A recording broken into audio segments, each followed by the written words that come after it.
आप सबनू सत श्री अकाल। दोस्तों, कल यानी कि 21 अक्तूबर 2022 ਨੂੰ पंजाब सरकार ने पंजाब के मुलाजमां के लिए एक बहुत वड्डा फैसला लिया। पंजाब दे विच पुरानी पेंशन बहाल कर दी गई है। इस नूं लैके पंजाब के मुलाजमां दे विच खुशी भी है और इस दे नाल कई शंके भी ने। अज की वीडियो दे विच असीं तुहाडे सवालों का जवाब देवांगे और ये सवाल जिहड़े ने लगातार तुहाडे मनां दे विच उठ रहे होणगे। सो आओ एक एक करके इन्हां सवालों का जवाब दिंदे हां। सब तो पहला सवाल जिहड़ा है अज रमेश जी ने पूछिआ है। ये कह रहे हैं मनप्रीत जी, जेकर पुरानी पेंशन बहाल की जाती है उहदा नोटिफिकेशन जिहड़ा जारी हो जाता है तो मुलाजमां दा CPF हुण तक जो कट्टिया गया है कि वह मुलाजमां नूं वापस मिलेगा।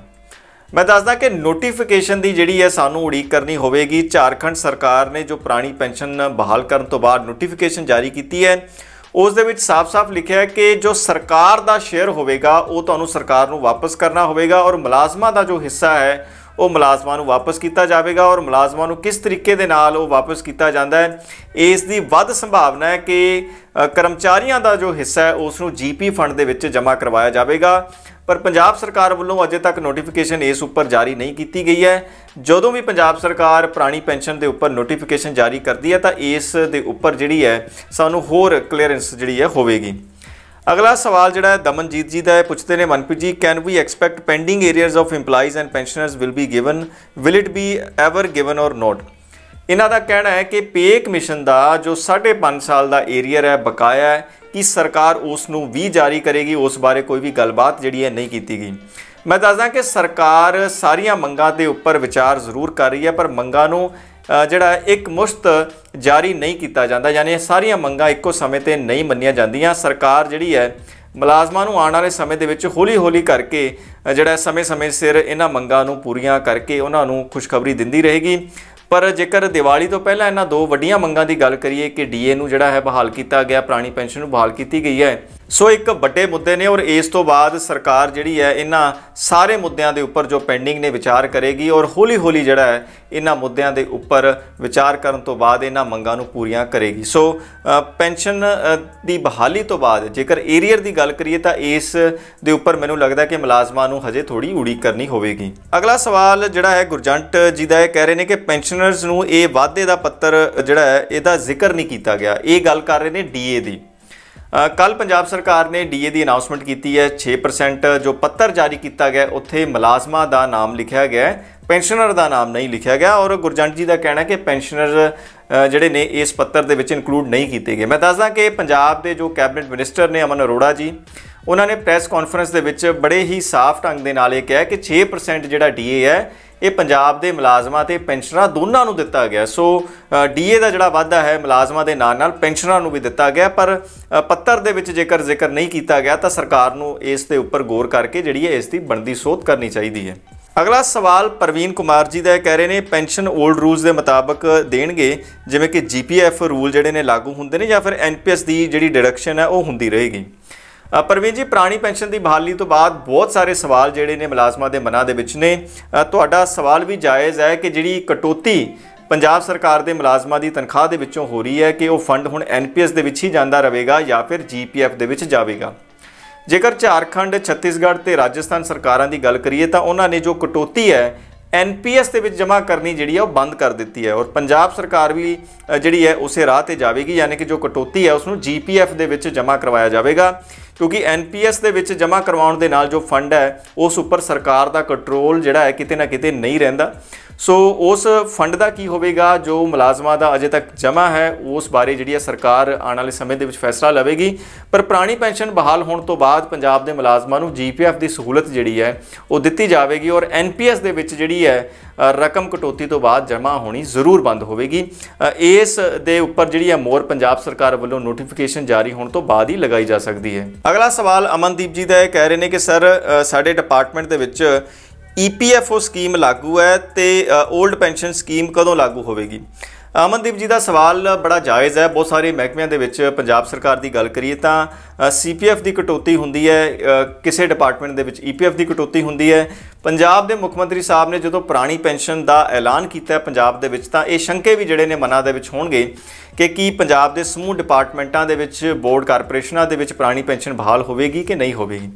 अगर पंजाब दे मुख मंत्री साहब ऐलान करते हैं कि पंजाब दे विच अज तो बाद पुरानी पेंशन बहाल की जाती है, तो यह गल बड़ी लाजमी है कि पंजाब के समूह डिपार्टमेंटों के पुरानी पेंशन जी है वो तुरंत बहाल की जाएगी और इस हौली हौली बोर्ड ते कारपोरेशनों वालों भी अपनाया जाएगा। सो जेकर तुहाडी कटौती CPF की हो रही है, EPF की हो रही है, तो उस तो बाद जी है हुण पुरानी पेंशन लागू होने तो बाद ये कटौतियां जड़ियाँ बंद होकर GPF के जमा होणगियां। और इस तरीके दे नाल मैं तुहानूं पहलां भी दस्सिया है कि नोटिफिकेशन जदों भी पंजाब सरकार जारी करती है उस तो बाद ही इस उपर जी है कोई पिक्चर साफ होगी।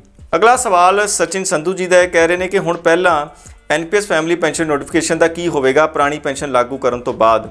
सचिन जी का सवाल है, पिछले साल पंजाब सरकार ने जो पे कमीशन दी रिपोर्टां जारी कीतियां सी तां NPS मुलाजमां दे परिवारां नूं फैमिली पेंशन की सहूलत दी सी सिविल सर्विसिज रूल्स के मुताबिक।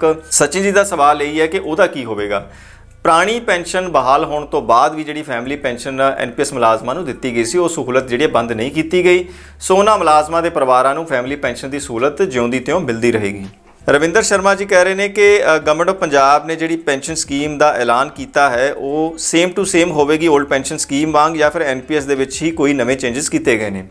रविंदर जी बहुत सारे जिहड़े ने इस नूं लैके सवाल ने, बड़े क्यास भी ये लगाए जा रहे हैं। ये गल्लां जिहड़ियां ने बाहर भी आ रही ने, कुछ जिहड़े ने WhatsApp जिहड़े वायरल हो रहे हैं कि NPS नूं ही जिहड़ा सोधिया गया है। मैं दसदा कि जेकर मैं झारखंड सरकार वालों जारी की नोटिफिकेशन की गल करां तां उत्थे NPS नूं बिल्कुल ही जिहड़ा दरकिनार कर दिता गया, पुरानी पेंशन नूं मुकम्मल तौर पर लागू किया गया है। ये जिहड़े शंके जताए जा रहे हैं शायद सिविल सर्विसिज रूल 1972 के मुताबिक ये पेंशन नहीं होगी, पर मैं दसदा कि पंजाब के वित्त मंत्री साहब ने कहा कि ये जिउंदी तो जिहड़ी पुरानी पेंशन है उस ढंग के नाल ही लागू की जाएगी। पर यदी उड़ीक जिहड़ी सानू करनी होगी। पंजाब सरकार जदों भी नोटिफिकेशन जारी करती है उसनूं पढ़ के ही जिहड़ा दस्सिया जा सकता है। पर फिलहाल यही लग रहा है कि NPS नूं जिहड़ा पंजाब सरकार ने बिल्कुल दरकिनार करके पंजाब दे विच पुरानी पेंशन जिहड़ी है मुकम्मल रूप दे विच बहाल कर दी है।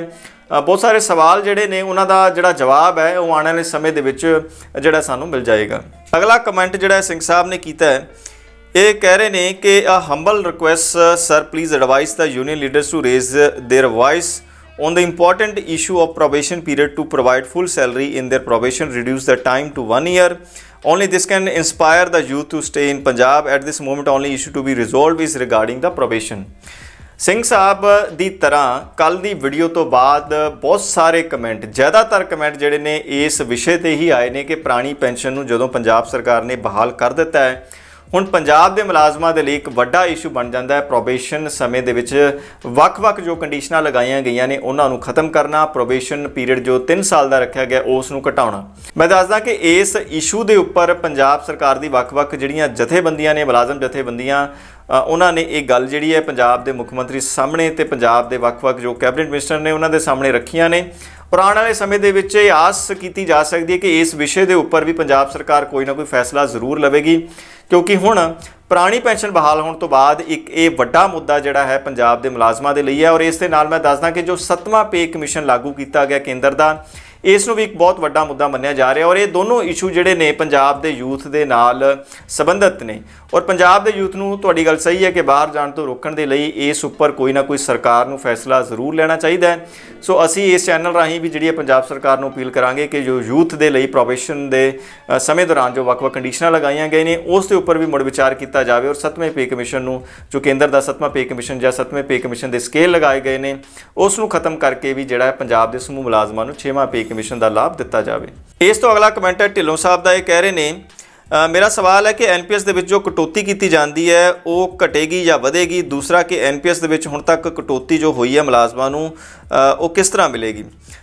NPS ਦੀ ਜੋ ਕਟੌਤੀ ਹੈ ਔਰ GP ਫੰਡ ਦਾ ਰੂਲ ਜਦੋਂ ਲਾਗੂ ਹੁੰਦਾ ਹੈ ਪੁਰਾਣੀ ਪੈਨਸ਼ਨ ਦੇ ਨਾਲ ਤਾਂ ਇਹਨਾਂ ਦੀ ਕਟੌਤੀ ਦੇ ਜਿਹੜੇ ਨਿਯਮ ਨੇ ਵੱਖਰੇ ਵੱਖਰੇ ਨੇ।